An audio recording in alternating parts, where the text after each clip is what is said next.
With the news of Alex Grinch being relieved of his duties, now is as good a time as any to continue our defensive coordinator candidate series. In episode 1, we covered former Wisconsin defensive coordinator and interim head coach Jim Leonhard, and today we're heading down to Dallas where we'll take a look at SMU DC Scott Symons. Scott has every quality you would look for in a big-time coordinator.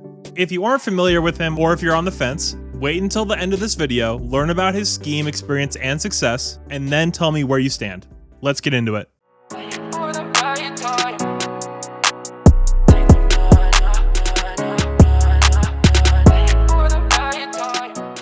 What's up, guys? My name is Gabe and welcome into the Trojan Blade. Episode 1 of this series got so much love. I am very excited for episode 2. But before we do get into it today, I would like to thank SeatGeek for sponsoring today's video. SeatGeek is a ticketing service that takes tickets from all over the web and puts them into one incredibly easy to find place. And SeatGeek is now hooking my subscribers up with $20 off your first order when you use my promo code TrojanBlade at checkout. So thank you, SeatGeek, and thank all of you for being here today. Let's get into it.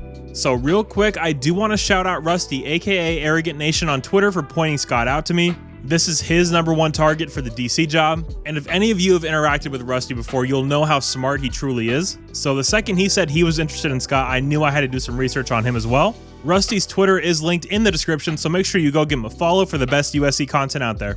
Alright, so first off, who is Scott Symons? Well, he's originally from Texas, much like Lincoln Riley, and he's had multiple stops along the way with his coaching journey, taking a gradual step up with every new job.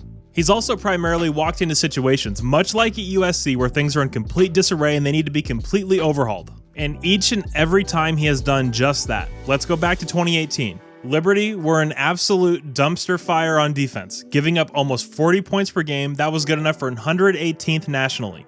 Trash. Coach Symons is hired in 2019, and they drop all the way down to only 28 points allowed per game. 2020, only 20 points per game. And 2021, his final year with the Flames, they only gave up 21 per game. So an absolute immediate impact when Symons arrived, and I really recommend you go watch the 2021 Liberty at Ole Miss game. They held the Matt Corral Ole Miss offense to only 27 points, which is just remarkable considering the huge talent gap there. He then made the jump to SMU in 2022. He was taking over a defense that gave up 28 points per game in 2021, but with Sonny Dykes' departure, the team was gutted. He and new SMU head coach Rhett Lashley really had to rebuild this team. So after an up and down 2022 where they allowed 33 points per game, Scott got his guys in there and got his scheme fully installed, and what do you know? This year they're holding teams to 15 points per game, which is top 10 nationally. They're ranked number 8 in total defense, 5th in third down defense, only giving up 38 on 135 attempts. Absolutely outstanding.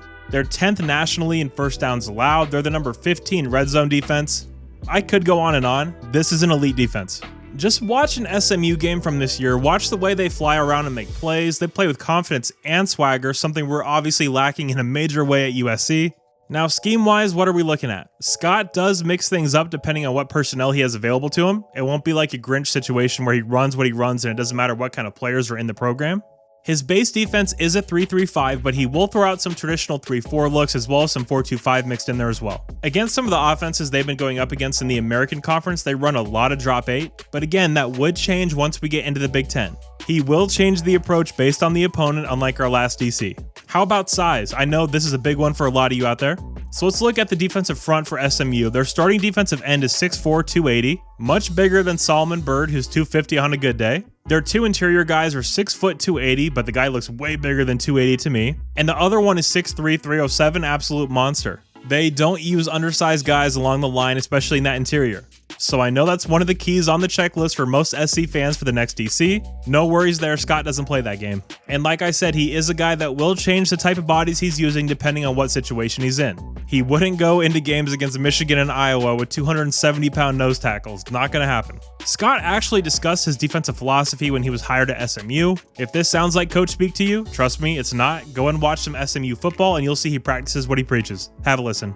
I think at the end of the day, first and foremost, it's about getting 11 guys to play together, to play hard, to be physical, to be on the same page, buy into coaching. Those things, those aspects of football haven't changed. The fundamentals, getting off blocks, tackling. If you don't do those things, it doesn't matter whether we play man free, cover 3, quarters, cover 2, you name it. We got to do the basic foundational things. So I love that. The best defenses from the beginning of the sport have been fundamentally sound. Our current defense looks like they haven't worked on the fundamentals a day in their life. Now let's flip over to recruiting. Scott does have the reputation as a tireless recruiter, but what really stands out to me is the way he attacked the portal this last offseason. He completely changed the personnel of the Mustang defense, and as a team, they actually finished as the number 13 transfer portal class per 247. Now, that's obviously what he would have to do at SC, so the fact that he's already experienced it and proven he can do a fantastic job in the portal is huge for me personally. Scott has taken many steps up. He's almost at the top of the staircase now. A place like USC makes all the sense in the world for his next job, and in many ways, he seems like the right candidate at the right time. And again, let's not forget the assignment here. We're not asking for an elite defense. The days of shutting down the country's top offenses are over. Watch Georgia and Ohio State from last year. What we need is a complementary defense that allows our offense to not have to be perfect on every possession.